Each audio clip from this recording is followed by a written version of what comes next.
Welcome to Bench Racing, presented by CompetitionPlus.com. I'm Brandon Mudd. This episode of Bench Racing is brought to you by Strange Engineering, #RaceStrange. Scott Palmer is a perfect example of a racer who is willing to get behind the wheel of anything that goes fast, whether it's NHRA Top Fuel or boat racing. He knew he was addicted to the sport when he was 14 and made a decision that most of us would be on board with. I was 14 years old, went to Lawton, Oklahoma. They didn't have all the electronics then. There was some delay boxes and stuff, but no electronics, a slow bracket. I think at the time my dad had a 56 Chevy, and I won the race. When I won the race, he gave me the option, now this sounds bad, but he gave me the option of the $300 or $400 that it paid, or the trophy and the case of beer. I took the trophy and the case of beer, and my dad let me and my friends who went to help me drink the beer at the shop, which I know doesn't sound good, but hey, that's the truth. So I knew right then that's what I was going to do, somehow. Palmer's latest endeavor is the Top Fuel Pro Mod known as Studazilla. He told us about the car's beginnings and how it came to be the fan favorite that it is now. Response is crazy. It's off the hook. When we started off the project, it was just an idea of having a cold beer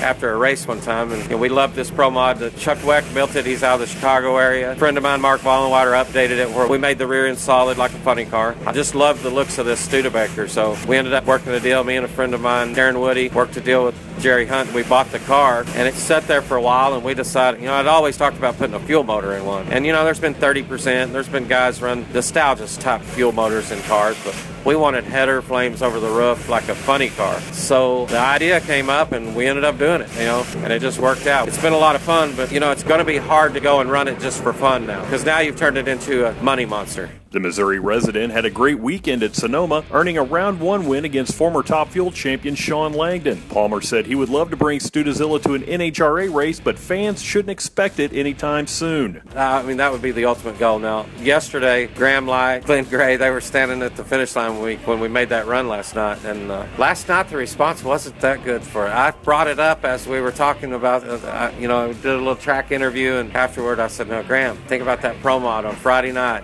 under the lights. Exhibition run, Top Fuel Pro Mod. It's a perfect exhibition car for a night run at NHRA race, but the response I got wasn't real positive. I think he said something like, there's no class for it. I said, well, exhibition would be great, but he said, it's in the rule book, no nitro indoor cars. So I don't know, I'm going to have to soften them up a little bit. I think if we go out and make a few more runs and they see it's, okay, maybe. But that would be the goal. That would be the ultimate show. Be sure to come back to CompetitionPlus.com next Tuesday and every Tuesday for another edition of Bench Racing, brought to you by Strange Engineering, #RaceStrange.